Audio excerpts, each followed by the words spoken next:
Hi everyone, today I'm going to share how to solve a Rubik's Cube.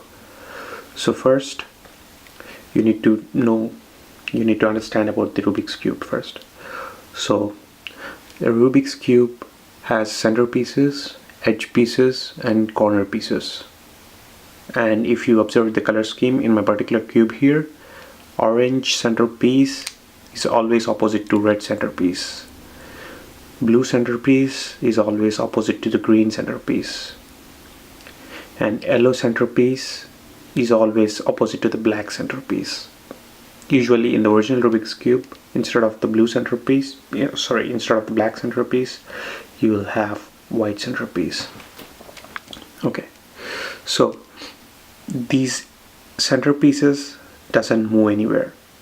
The edge pieces move only at the edges, and the corner pieces, the edge pieces has 2 colors and the corner pieces has 3 colors. So this is how the cube looks like.